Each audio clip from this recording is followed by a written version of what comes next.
Félix Gomez. Merci à tous et à toutes d'être des nôtres. Je vous ai entre Keno et votre petite sortie au bar de la soirée. J'espère que ça va être amusant. Ayumi, c'est une compagnie de vidéos extrême. On fait beaucoup de recherches. On investit dans la recherche. Tout ce qu'on fait dans l'aérospace aérospatial doit être validé. Il y a toujours des sceptiques. Est-ce que les vidéos fonctionnent véritablement? On n'est pas ici pour remplacer la télévision. On est ici pour la compléter. Donc, on a des statistiques formidables sur la télé, brancher toutes sortes de choses. Et je vais vous dire comment on a rejoint cet espace de la prochaine télé. Et quand on voit ce qui se passe à la télévision, je vous montre ce qui s'est passé dans l'industrie depuis 6 ans. Alors, American Idols, ça a été la première télé, le show de réalité interactive. Vous vous souvenez de cette émission où on pouvait aller voter pour les gens, Kelly Clark, des grosses étoiles. C'était la première fois que quelque chose d'interactif. 2007, 2 événements très importants, l'apparition de l'iPhone et Netflix a donné le streaming. Les blockbusters ne voulaient plus investir dans Netflix. Et ça nous dit que tout ce que nous voulons, il faut que ce soit rapide. 2014, Netflix, c'est 30 millions. Maintenant, ils sont passés de 30 millions à 60 millions. Être connecté avec l'auditoire et le contenu. Alors, on va vous donner le paysage. Commencez à réfléchir à la manière du contenu assorti de conseils autour de sagesse. Quand on a commencé, donc nous, on existe depuis 13 ans. Et nous allions répondre aux questions des sceptiques. Vous regardez ma pub, est-ce que ça marche? Ça marche pas, ça. On est partenaire avec Nielsen Fusion. Et ça, c'est pour compléter notre diffusion avec des vidéos. Avant de vendre le produit à des agences, on va le valider. Donc, on sait que ça marche. Il y a des économies CPM de dollars et on augmente les GAPS, les nécessités de base. Deuxième étude en 2011. De nouveau, on était partenariat avec Nielsen. Et ça, c'était Mix and Measure, mixage et majorage. Alors, les achats de télévision, on ajoute des vidéos numériques et on ajoute de l'écran. C'était mobile. Alors, on a dit, on va valider ce qui se passe déjà sur le marché. 2013. À l'époque, les gens avaient 4,5 dispositifs branchés. Moi, tout seul, j'en ai 6. Le laptop, le work laptop, personnel, travail, iPad, smart télé, Apple, même 7. Je suis un geek, d'accord, mais vous en avez au moins 4 appareils branchés. En 2016, même un ado a plus de 2 appareils branchés en 2016. Avant, c'était par membre d'un foyer, mais on comptait pas les enfants. Maintenant, c'est proche de 3. À 4 ans, ils ont un iPhone. Ils ont des laptops, les iPads. Ils ont des consoles de jeux. Alors, il y a beaucoup de distractions, beaucoup de fragmentation. On a dit, mais ça, pour la monétisation et pour la publicité, qu'est-ce qu'on peut faire? On a dit à Nielsen, si on prenait 10% de notre budget télé et qu'on le passe au digital, au numérique, si on le faisait à 20%, si on ajoutait beaucoup d'écrans, Nielsen, mixage majorage, on voit une dérive, un changement. Et maintenant, on a vérifié la date UNO. Alors, regardons les vidéos. Qu'est-ce qui se passe quand on ajoute des écrans supplémentaires? 29%. Vous ajoutez un dispositif branché, ceux qu'on appelle les contourneurs. Je vous expliquerai la terminologie.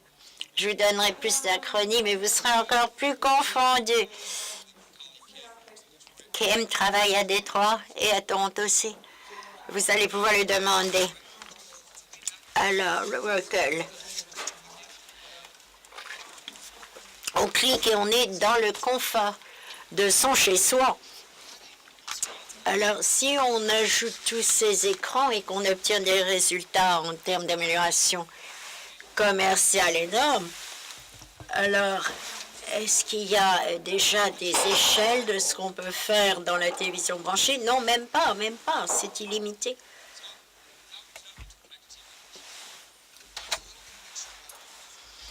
Il y a un petit peu de mélange ou de confusion entre le Canada et les États. Moi, je vous donne des statistiques américaines essentiellement, mais j'ai aussi quelques statistiques canadiennes, ne vous découragez pas.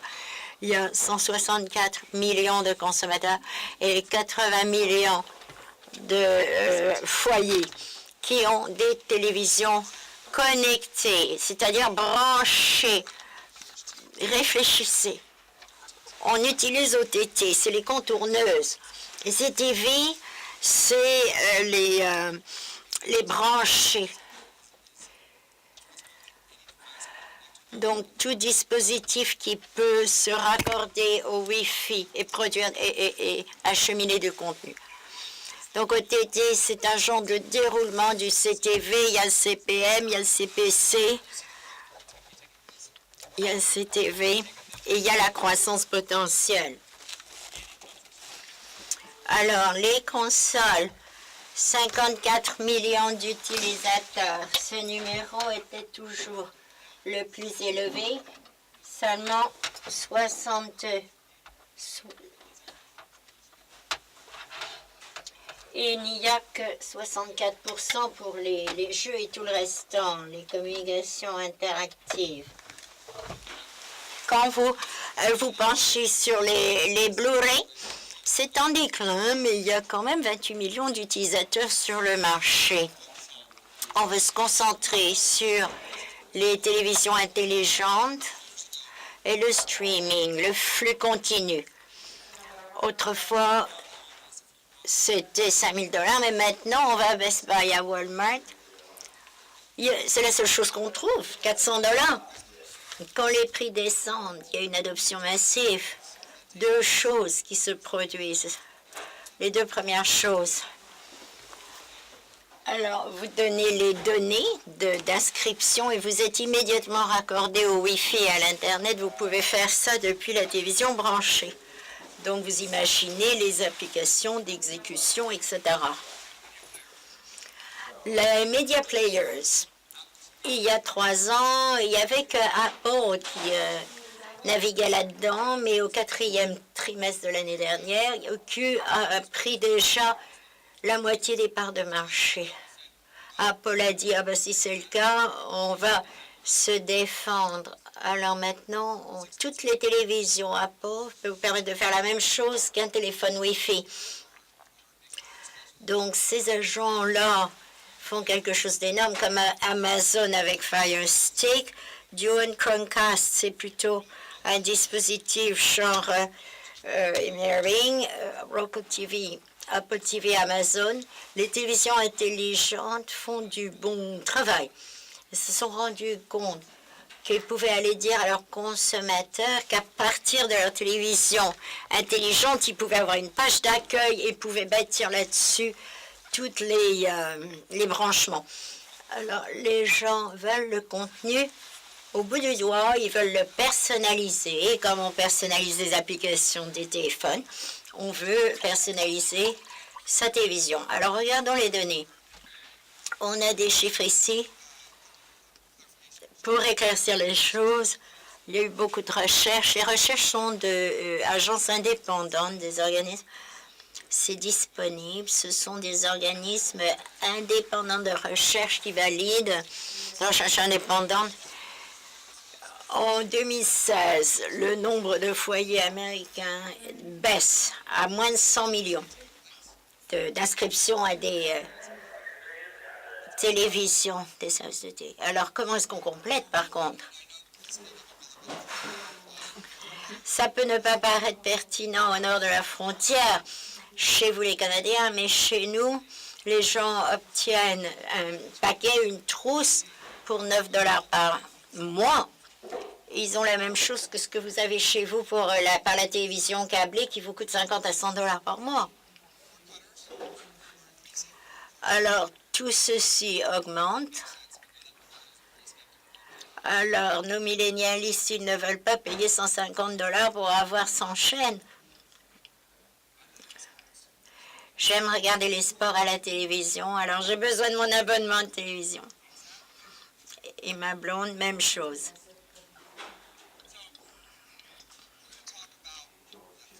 Alors, Netflix. Qu'est-ce que Netflix fait de beau? Netflix, pardon. Alors, les gens demandent toujours comment est-ce qu'on peut faire de la publicité sur Netflix. On ne peut pas faire de pub sur Netflix, vous savez bien, il n'y a pas de promotion. Mais il y a des manières de rejoindre les visionneurs potentiels. Daredevil, c'était leur plus gros permis d'émission, 3,48 millions de dollars. Empire de Fox l'année dernière a fait 9 millions. C'était vraiment le plus élevé comme cote sur la télévision. Et ils font ceci depuis 2 années complètes. Et ils sont presque à 5 millions de visionneurs d'une émission. Qu'est-ce qui se passe là? C'est la mentalité du Benjamin. Qu'on aime ça ou pas, on dit qu'on a déjà fait de le visionnement référentiel. Vous avez vu à Amazon, c'était des émissions formidables. J'en ai vu 2. J'ai passé 3 fois de la commande de nourriture en ligne. C'était dégoûtant, mais j'ai pris 2 douches entre-temps. L'aptitude d'avoir du contenu au bout des doigts et l'aptitude de dire « Oh, ben maintenant, je vais faire ma mise en forme, mon exercice, alors je continue mon émission quand je reviens. » Il faut comprendre tout ça. Il n'y a pas que le contenu, il y a l'emplacement, le confort. Comment est-ce qu'ils perçoivent tout ceci sur leur tablette? Ils se reposent, leur télé branchée. Qu'est-ce que les gens font sur le marché? C'est révolutionnaire en ce sens qu'il faut changer la manière dont on rejoint les gens et les consommateurs parce que Netflix ne va jamais faire de pub et ils sont très jaloux, protecteurs de leurs données. Alors, quand on pense aux activités qui se produisent sur ces plateformes, on fait un pas en arrière pour avoir une bonne vue d'ensemble. Alors, le branchement, les télés, les plateformes, il faut que j'ai un app pour LG, un app pour OQ, un app pour la télévision Apple. Il n'y a pas de dispositif comme Intronaut et autres. Donc, ces apps doivent être données du contenu produit professionnellement. Donc, il ne va pas y avoir quelqu'un qui a son site web depuis son sous-sol qui passe directement au dispositif branché de Apple. Donc, c'est du contenu de haute qualité, des films, des émissions et des événements directs en continu. Alors, ces plateformes, quand on ne parle de publicité, on ne répond pas aux questions. Où est-ce qu'elle est, ma pub? Est-ce qu'il y a les boutons? C'est du contenu produit de haute qualité. Il faut que ce soit visionnable parce que les gens s'engagent complètement, se mobilisent. Alors, côté canadien maintenant, les consommateurs, 3/4 des Canadiens voient des vidéos en ligne et 9 sur 10 les consomment. On sait, et maintenant, où est-ce qu'ils les regardent? Sur quel instrument? Alors, regardez. Laptop ou notebook, l'ordinateur de maison, le téléphone intelligent, la tablette, l'Internet, une console, Roku, Xbox ou la télévision branchée. Donc, il faut analyser le contexte. On a fait beaucoup d'études, de recherches qui montrent que les consommateurs observent du contenu entre 2 écrans de verre.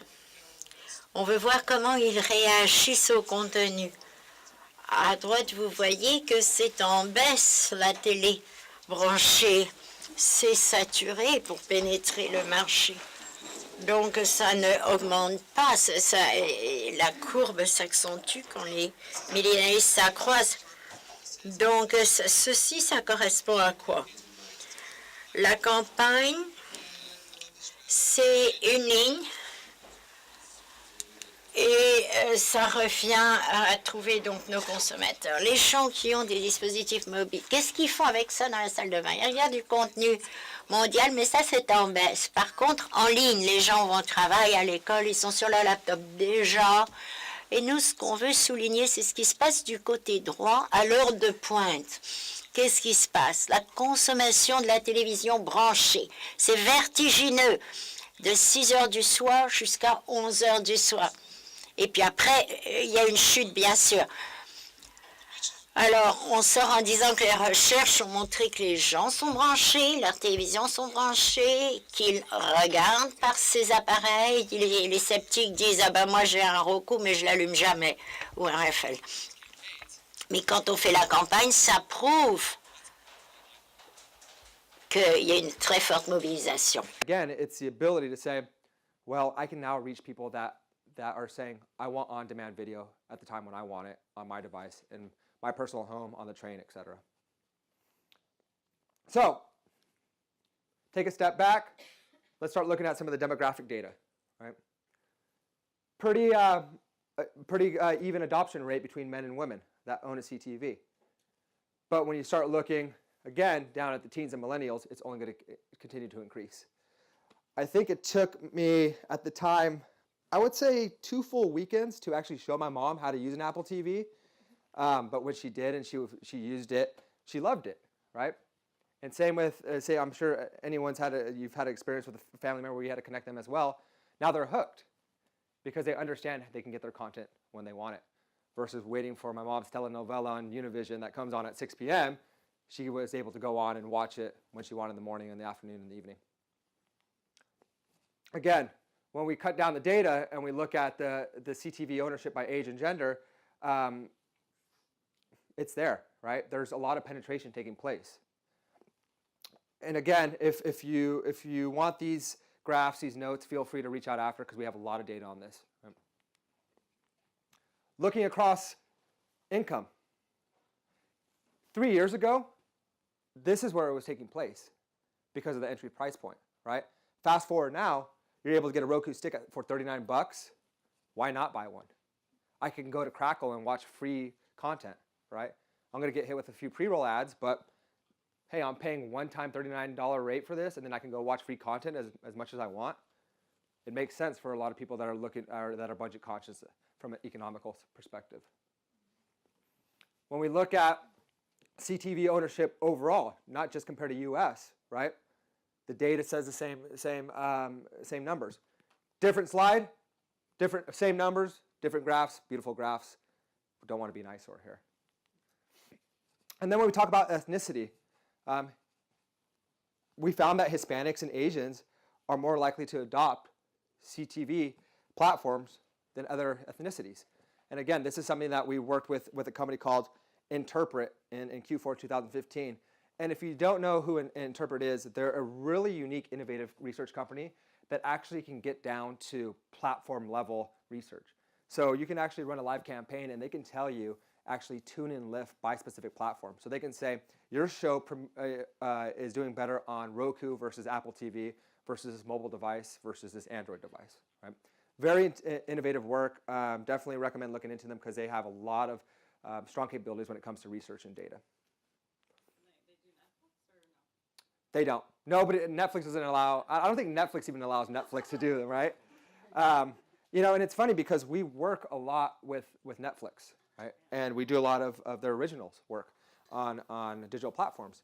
And even when we work with their teams, they don't even have access to the data, right?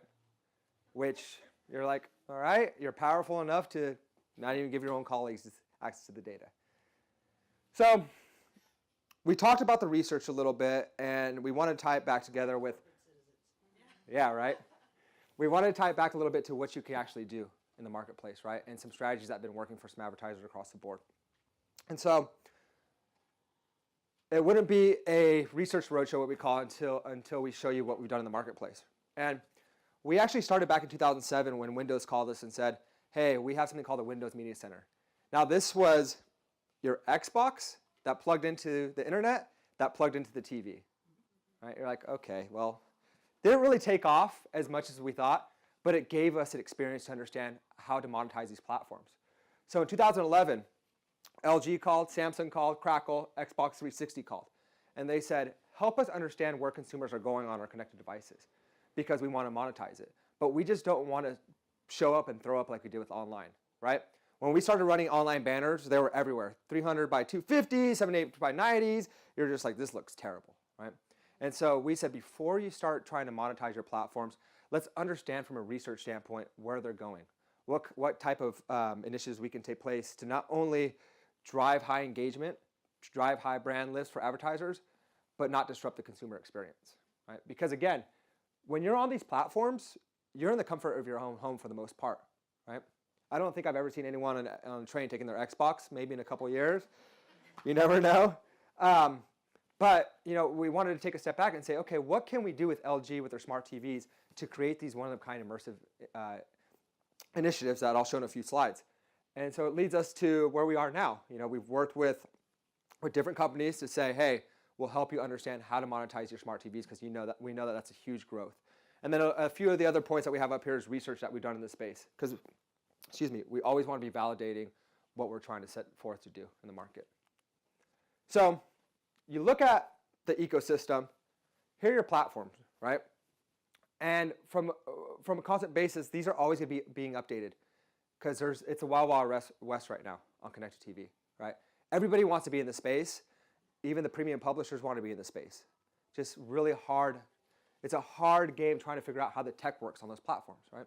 And again, when we talk about the content that's taking place, you're going to see that it's going to be premium content because it's very costly to build these apps out. When we talk about actually launching and what we're able to do, the beauty of it, it's served like a digital ad, right? So even though it's on a big screen, it's coming from a digital platform.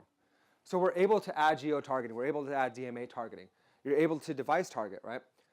What's really unique now and really scary is we just launched a technology which is called ACR technology. ACR technology is the same exact technology that is used in Shazam, auto content recognition, right? So I'm Shazamming a song that I like, boom, got it. With an opt-in from the consumers, the platforms are now able to pass data on your broadcast and in-app viewing. So if I'm watching a baseball game, that platform will send in real time data that says this person at this IP address just watched that baseball game, and then you can retarget them in real time with a smarter ad, right? And that's across the platforms and the OEMs as well, the original equipment manufacturers. 6 months ago, you weren't able to do that, right? And the reason why is because this is all coming from a digital ad serving perspective. And it makes us a lot smarter, right? And when you think about it, it does sound Minority Report-esque, right? A little creepy. But I'd rather get a tailored ad for a beer that I like than an ad for a product that doesn't even interest me, right? And so that's where we're heading from a targeting perspective. And it's beautiful because, again, as the technology innovates, bless you, and as the ability to go and have mass scale, we're going to be able to do a lot more from telling a creative story. So what do these look like on the placements? These are all 4 different TV screens from all 4 different years. If you look to the top right, this is probably the latest version of a smart hub. Moving forward, smart televisions are now, when you turn them off, they're now going to be turned on and they're going to go to the smart hub, not the last channel that you're on. The reason why is because they're investing a lot into their smart hubs and they want you to spend more time, right? So when you look at this smart hub at the bottom, it's very different from what Panasonic is doing, right? Here they're saying you can create your own ads and we'll give you a lot more platform to play with. Samsung's trying to keep it clean, right? But again, that's a huge shift in the way that they're looking at how people are viewing content. They are not going to the last channel anymore of the live feed. They're going to your smart hub placements. And what these are called is, these are going to be called what's called a first impression unit. And you're going to be hearing about them a lot more in the marketplace. And what that is essentially is we're creating with these OEMs experiences that you can bring one ad to the page before they take a deep dive into Netflix, into Hulu, or some other non-ad supported platforms, right? So I'm going to take you through an example that we did for IFC where they actually ran this across key dates. And the key dates was such an instrumental strategy for them for Portlandia because they wanted to surround dates that were big Netflix original launches, right? Because we know that if someone right here has their Netflix or Hulu and maybe their music streaming, once they click into Netflix, the advertiser's going to lose them, right? They're going to lose them into that new orange is the new black, probably for several hours, maybe several days if you're me, who knows? But it is a way where advertisers are saying, okay, I know I can't be in these platforms, so how does that look from an executional standpoint?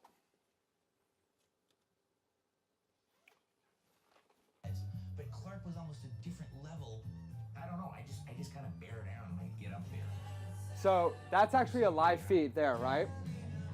And when you click on it, Hey, are you an art student? it looks like a digital ad, but it's on the big screen. Right? Well, if you are an art student, come down to And you're able to bring digital elements to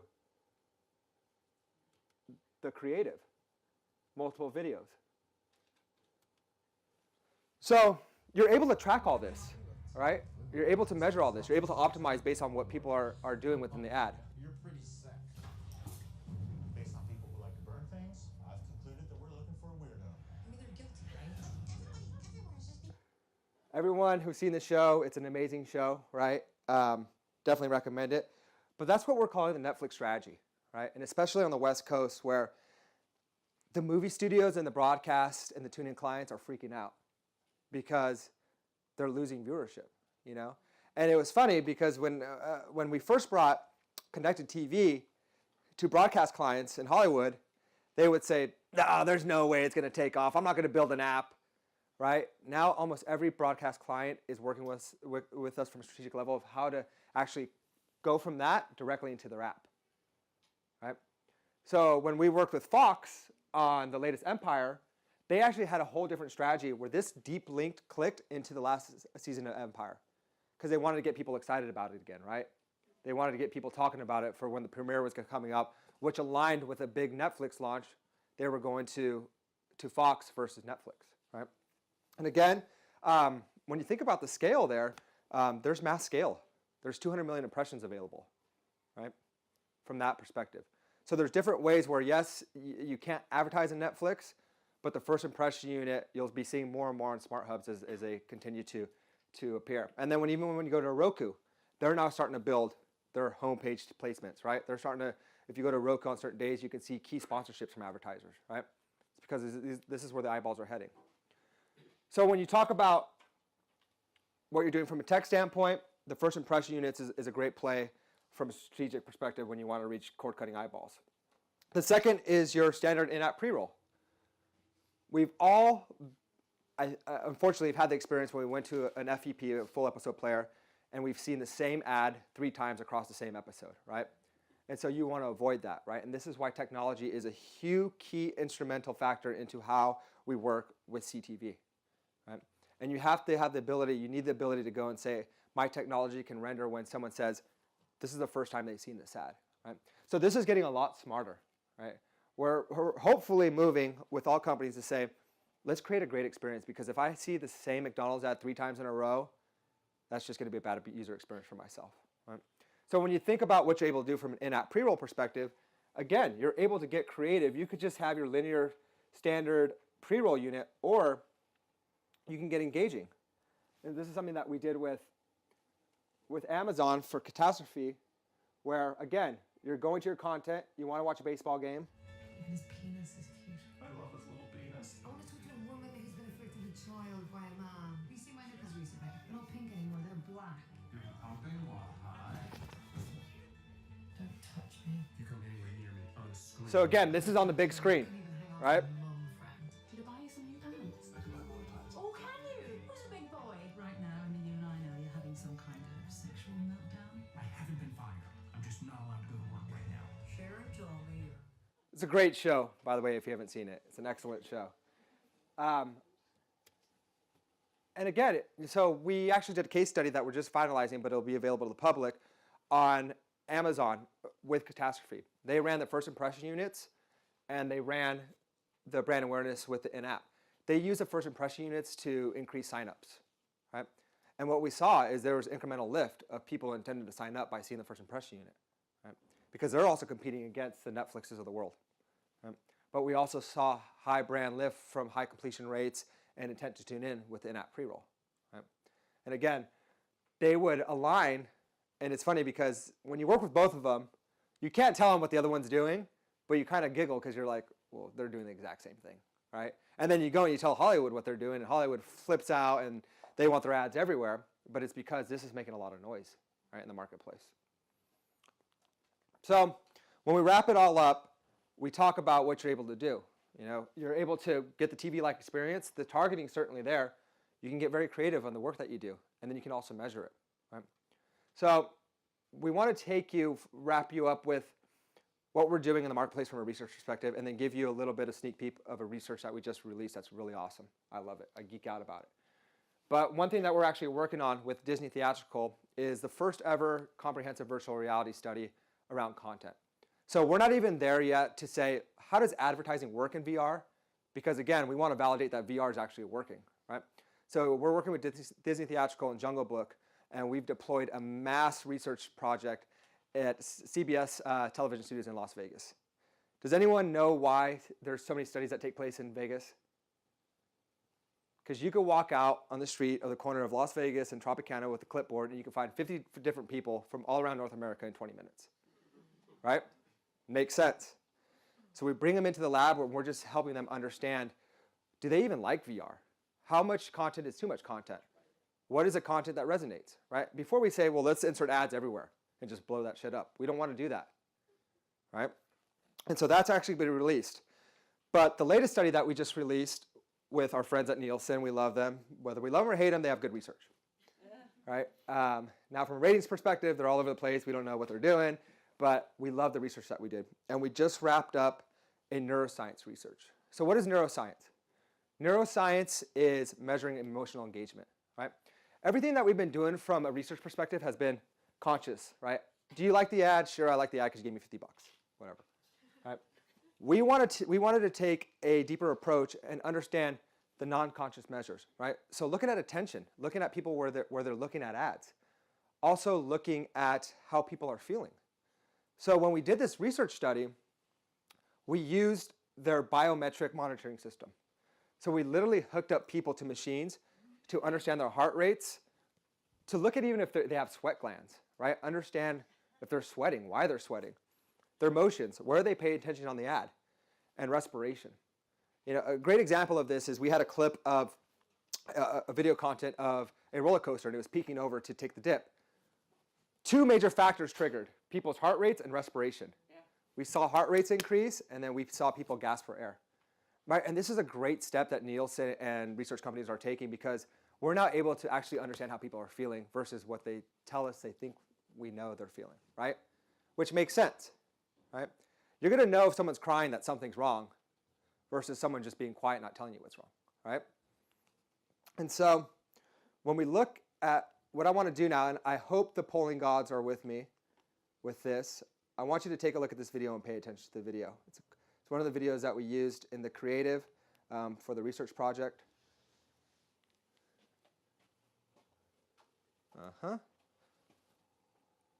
Give me 1 second.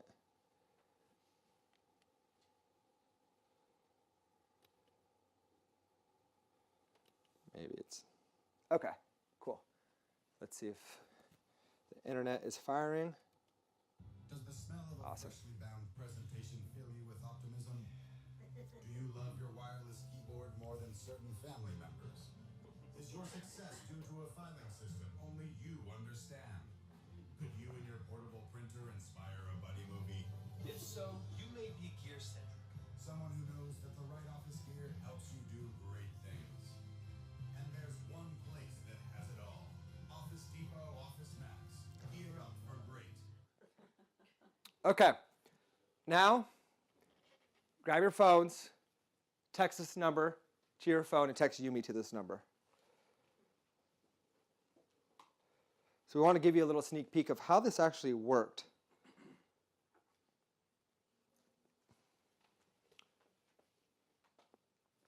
Anyone get a response yet? Join the polling room.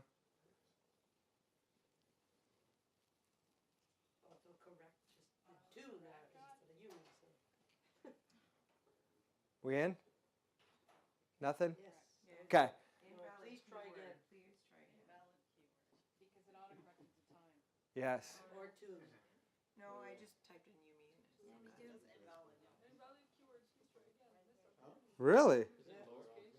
It should be. I did uppercase, I did lowercase. They don't. Oh.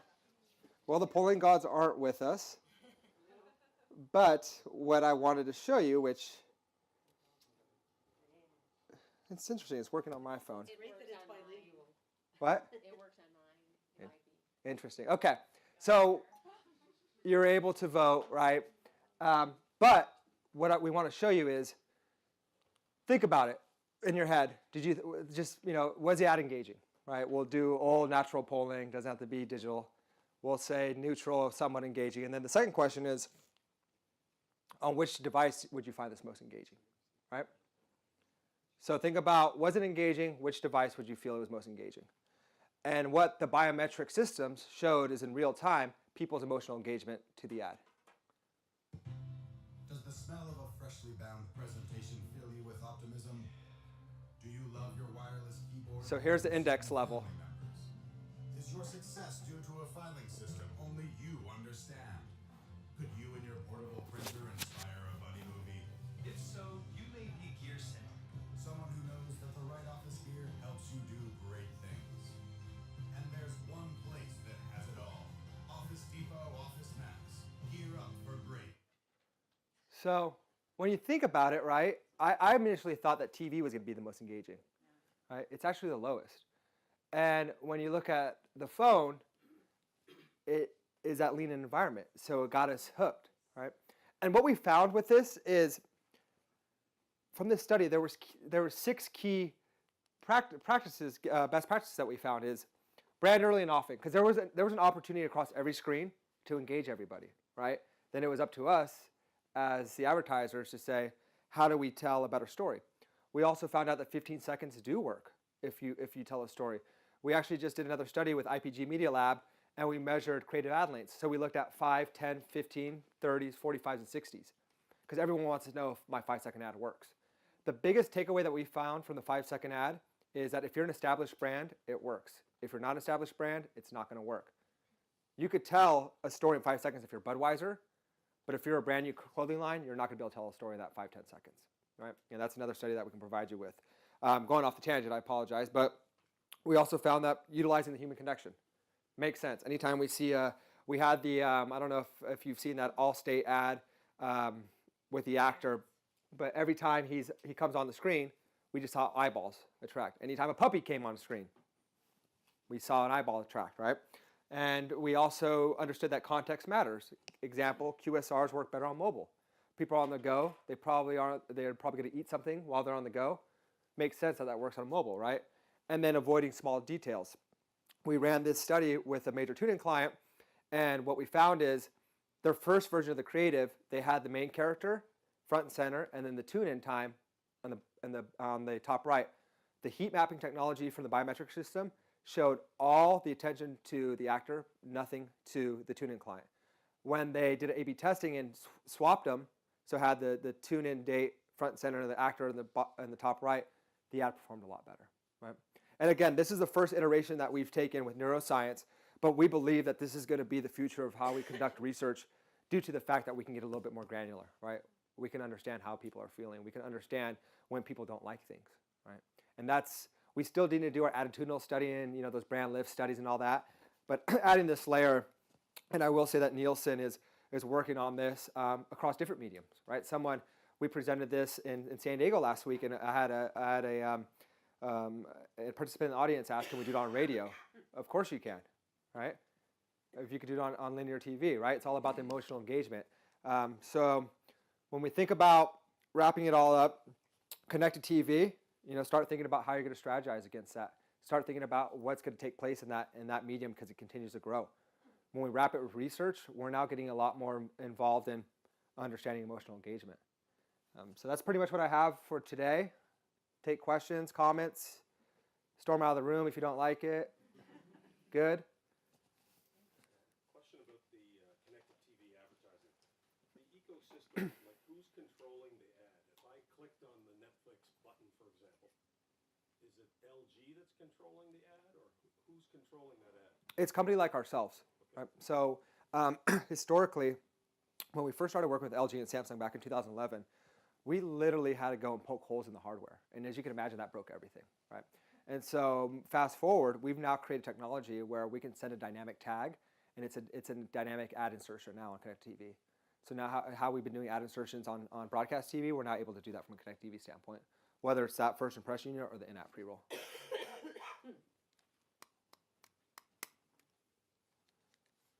Any other questions? I just want, like, excuse me, can you just wait? Sorry, we're just recording. And say who you are. My name is Famke McKelvey. I'm at Concordia University, and so I'm just really so it's the first time encountering this term first, and I'm getting it right. First impression units, and so just to understand, so that's a market you've kind of cultivated working with the platforms to make sure that like because it is an acknowledgement that Netflix, basically monopolizes its first impression units, and so I'm just curious, like, and you're just talking to it. I just want to hear a little bit more about some of the backstory and what are the platforms in particular that are receptive to these first impression units. Yeah, no, absolutely. And so that's a great question, and we are we actually named it. It could, once it gets a lot more popular across platforms, it may change, right? But from your question is really, the OEMs are the ones that have said, hey, we don't make a ton of money on these first impression units. We make money moving our product, but we understand that there is money to be made, right? And we're not gonna. It's to take a step back, when you look at some of the OEMs when they built out sales teams in the past, like Apple and whatnot, they just haven't invested that much. And so there's been other companies, tech companies, that said, let us help you understand, right? And so when you look at the first impression units, more and more platforms are adopting it, right? And so we're working with another major OEM that doesn't have an automatic ad monetization FIU on their home screen yet, right? But they found out that LG and Samsung and Sony are doing it, so they called us and said, hey, what are the best practices here? And it takes time because you just can't say, well, remove what you have going on here and put an ad, right? You have to do a lot of research to understand, like, where are people going on your screen? But it's going to become more and more increasingly popular. When you look at Amazon Fire Stick, they're now looking at their ways to say, I want to build this out so the consumer has 100% control, right? We don't believe that Netflix is ever going to build a standalone set-top because they're all about distribution now, right? Netflix has taken the stance of, let's throw out as much as possible and see what sticks, because we have the ability to do that. And we have real-time data that tells us what sticks, right? But we're going to continue to see a lot of the OEMs taking on more and more of this first impression unit.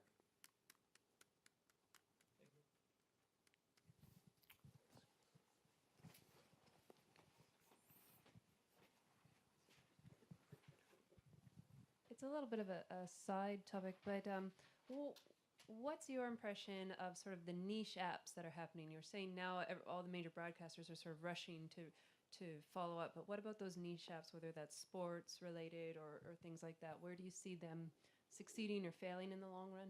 Yeah, I mean, it really depends by vertical. 82% of all activity on an over-the-set-top box device is primarily used for video streaming. And that's just for a little bit of Apple's research, so we believe that other 18% can be mirroring music, right?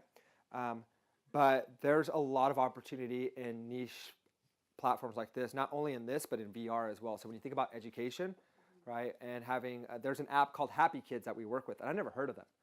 And their reach is monstrous because it's an educational platform, right? And so as long, it's thinking about what's being viewed on broadcast television and on cable, and applying that to these platforms, right? Because you can almost estimate, and look at, okay, well, if this is taking place on PBS and they're watching Sesame Street here, we need to mirror it here. Because again, more and more when you think about it from the educational standpoint, and I'm just picking on that topic specifically, kids are utilizing iPads, and iPhones to get to these apps, right? And if they have a bigger screen, they're going to be a little bit more mesmerized. From like a sports perspective, we're seeing more and more sport providers. Sometimes it can get a little ugly because the way that you're able to distribute on these platforms may be different from cable, right? And so that's where it gets a little ugly. But what we see, and Apple took, again, the first chance it is opening the ecosystem, right? Because creating more content available on demand. So it doesn't matter if it's a niche, as long as it's something that is used, right? And again, that could be education, it could be knowledge, it could be nature. And we're starting to see that with VR too, right? There's been a lot of talk with VR around here, and some people say it's only made for what you can't experience, and we're the first to disagree. Why wouldn't you be able to have your kid walk a dog and train a dog and do that all in a virtual standpoint before you actually invest in getting him a dog, right? I mean, it's a very common sense thought process, but again, it's, what you're doing now on these devices should be a mirror of what we're doing here.